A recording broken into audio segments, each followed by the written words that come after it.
Astro connect के ज्योतिष कार्यक्रम में आपका हार्दिक स्वागत है। नमस्कार। बात करेंगे मकर राशि वालों की और देखेंगे कि जुलाई के माह में मकर राशि वालों को किस प्रकार का फल मिलने जा रहा है। तो जुलाई के महीने में जो ग्रहों की स्थिति है उसमें सबसे पहले मकर राशि के स्वामी ग्रह शनि की चर्चा करेंगे। शनि वर्तमान में वक्री हैं और जुलाई पर्यंत वक्री हैं और आगे भी रहेंगे। शनि की दृष्टि मंगल पर होगी। यह एक महत्वपूर्ण बात है जुलाई माह में मकर राशि वालों के लिए। दूसरी बात क्या होगी कि शनि की दृष्टि 16 जुलाई के बाद सूर्य पर होगी और कर्म भाव पर शनि की दृष्टि तो होगी ही। तो शनि की दृष्टि जब मंगल पर पड़ती है तो यह कोई शुभ नहीं होता है। इसमें एक्सीडेंट प्रॉननेस बढ़ जाता है, इसमें लड़ाई झगड़ा के चांसेस बढ़ जाते हैं, मन में क्रोध और खिन्नता की भी स्थिति मन के अंदर होती है। हालांकि मंगल जो है मकर राशि वालों के आय भाव के स्वामी हैं और सुख भाव के स्वामी हैं। तो राशि स्वामी के रूप में शनि जब देखेंगे मंगल को तो आय की चेष्टा और सुख की कामना मकर राशि वालों में जगेगी। इसके बाद बात करते हैं मंगल की। मंगल जो है जुलाई पर्यंत आपके पराक्रम भाव से भ्रमण करेंगे। पराक्रम भाव में मंगल का गमन शुभ होता है और यहाँ से मंगल की दृष्टि शत्रु भाव पर होगी और इसके अलावा भाग्य भाव एवं कर्म भाव पर भी होगी।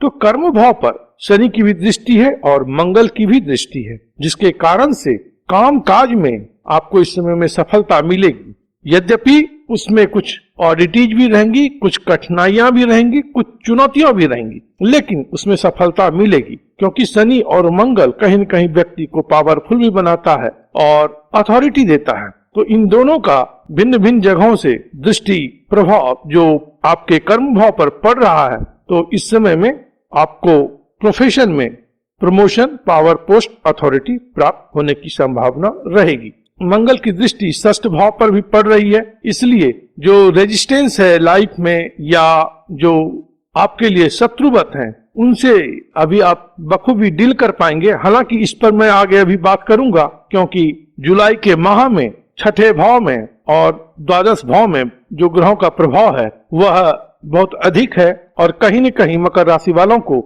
जुलाई के माह में इन्हीं दो भावों से अधिक फल प्राप्त होगा। लेकिन इसके पहले बात करते हैं शुक्र की। शुक्र मकर राशि वालों के लिए योग कारक ग्रह है और वह वृषभ राशि में मार्गी रहेंगे। शुक्र की दृष्टि जो है वह आय भाव पर है। तो योग कारक ग्रह और स्वगृही स्थिति में वह आय भाव को देख रहे हैं तो यह सुनिश्चित करते हैं कि आय विषयक बातें इस समय में अनुकूल रहेंगी, लाभ आपको प्राप्त होगा। प्रेम प्यार विषयक बातों में भी सफलता रहेगी। रिलेशनशिप में जो आपकी इच्छा है, एस्पिरेशन है, वह इस समय में फुलफिल होगा और कहीं न कहीं इस फ्रंट पर आप अपने आप को प्रसन्न पाएंगे। अब बात करेंगे राहु, बुध और सूर्य की। इन तीनों ग्रहों की बात एक साथ ही करते हैं क्योंकि यह छठे भाव में भ्रमणशील है। राहु के साथ में सूर्य है तो यह तो ग्रहण की स्थिति है ही और बुध भी है। तो यहाँ पर बुध का जो स्वभाव है वह राहु के जैसा है और राहु से वो पूरी तौर पर प्रभावित है। तो ऐसे में सूर्य को बहुत अधिक सहायता नहीं मिलती है। हालांकि राहु का जो गोचर है और सूर्य का भी गोचर छठे भाव में बहुत अच्छा समझा जाता है, लेकिन यहाँ पर दोनों जो विरोधी ग्रह हैं और राहु जो सूर्य को ग्रस्त कर रहे हैं, तो कहीं न कहीं इस समय में आपकी जो क्षमता है, फाइटिंग स्पिरिट है, उसमें बिखराव रहेगा। उसमें वो वाली बात नहीं रहेगी जिससे कि आप कोई कंक्रीट रिजल्ट पर पहुंच जाएं, कंक्रीट विक्ट्री पर पहुंच जाएं। इस तरह की बातें नहीं होंगी। और मंगल की भी यहाँ पर दृष्टि है। तो जैसा कि मैंने पिछले मंथ के वीडियो में बताया था कि यह एक प्रकार का विपरीत राजयोग है, लेकिन स्वास्थ्य विषयक बातों के लिए यह योग उतना बढ़िया नहीं है। स्वास्थ्य में आपको समस्याएं आ सकती हैं। स्वास्थ्य के लिए आपको अभी हॉस्पिटल का चक्कर लगाना पड़ सकता है क्योंकि आगे आप जानेंगे कि बृहस्पति भी अब द्वादश भाव में आ चुके हैं। द्वादश भाव हॉस्पिटल का है। तो हॉस्पिटल और रोग का जो एक्सिस है वह इस महीने बहुत ही हाईली इन्फ्लुएंस्ड है। उसमें 6 ग्रहों का प्रभाव है। तो स्वास्थ्य को लेकर के आपको सावधान रहना है और जो यथा योग्य आप कर पाते हैं उसको आपको करना है।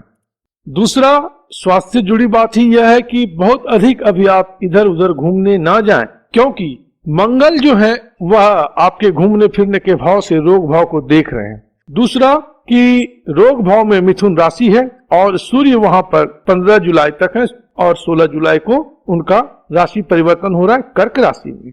तो मिथुन जो राशि है वह घूमने फिरने, मिलने, कॉन्फ्रेंस, मीटिंग, कहीं न कहीं लोगों के बीच में रहने की बात को बल देता है। और कर्क राशि जो है वह प्रोटेक्टिव है, सेल्फ प्रोटेक्टिव है, घर के अंदर अपने आप को रख करके वह सेफ एंड सिक्योर महसूस करता है। तो वर्तमान जो स्थिति है कि अगर आप अधिक घूमेंगे फिरेंगे, कहीं इन्फेक्शन की संभावना हुई तो घर में आपको सेफ एंड सिक्योर किया जाएगा।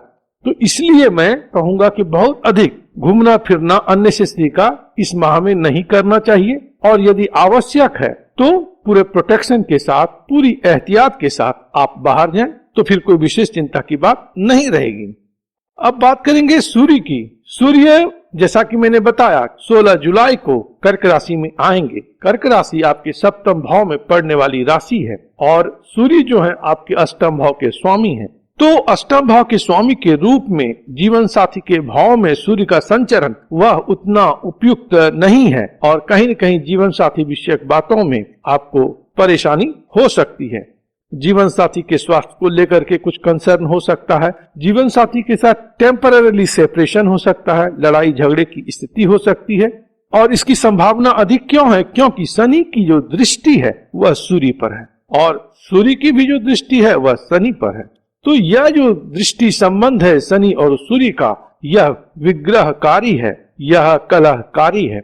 इस समय में हड्डी में चोट लगने की संभावना, फादर के साथ या संतान के साथ वैमनस्य की स्थिति, सरकार या सरकारी लोग या बड़े पदाधिकारी से कन्फ्रंटेशन या बैड आर्गुमेंट, इन सभी बातों का संकेत शनि और सूर्य के दृष्टि संबंध से प्राप्त होता है।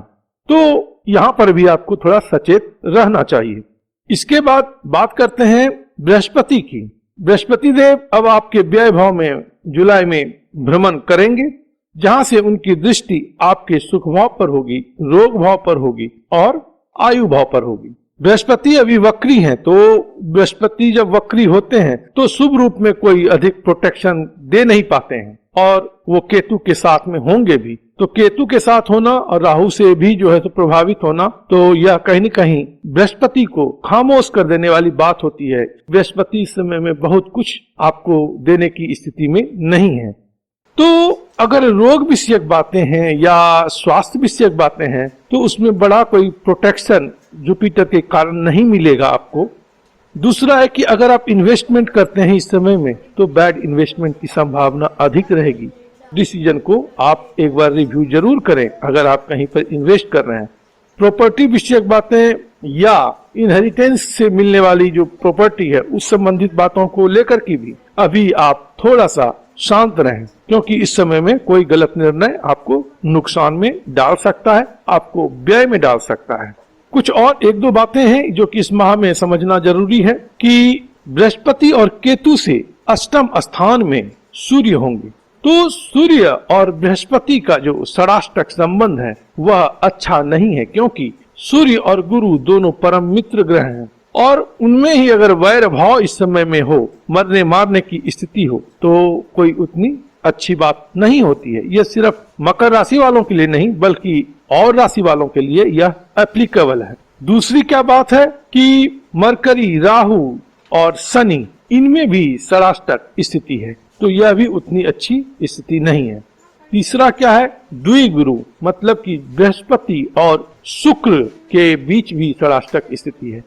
तो इतने षडाष्टक स्थिति में यह मान करके चलिए कि जितना भी अच्छा योग है वह भंग ही होगा, कोई बहुत अच्छा फ्रूटफुल रिजल्ट नहीं देता है।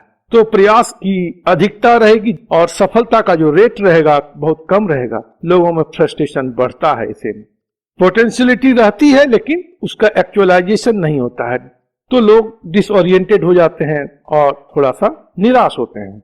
इस माह में आप मकर राशि वाले दुर्गा माँ का अगर आप स्मरण करते हैं, उनकी पूजा आराधना करते हैं तो आपको प्रोटेक्शन मिलेगा, आपकी रक्षा होगी, आपका जो ध्येय है उसकी पूर्ति होगी और जीवन के सभी फ्रंट्स पर आपको सुख और शांति का अनुभव होगा। इसलिए आप दुर्गा माँ का पूजन कर सकते हैं, क्योंकि दुर्गा जो है वह दुर्गति नाशनी है।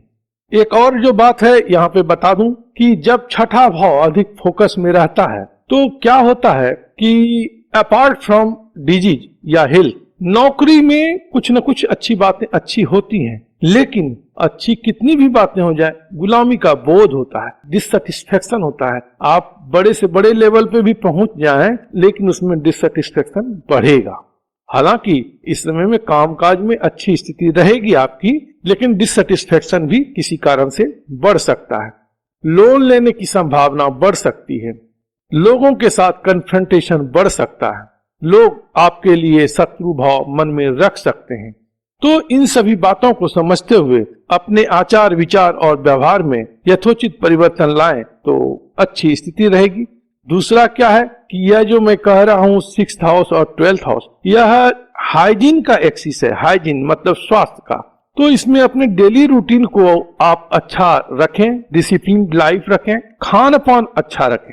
तो इन सभी बातों पर यदि आप ध्यान देंगे और माँ दुर्गा का स्मरण करेंगे तो बहुत ही बेहतर रहेगा।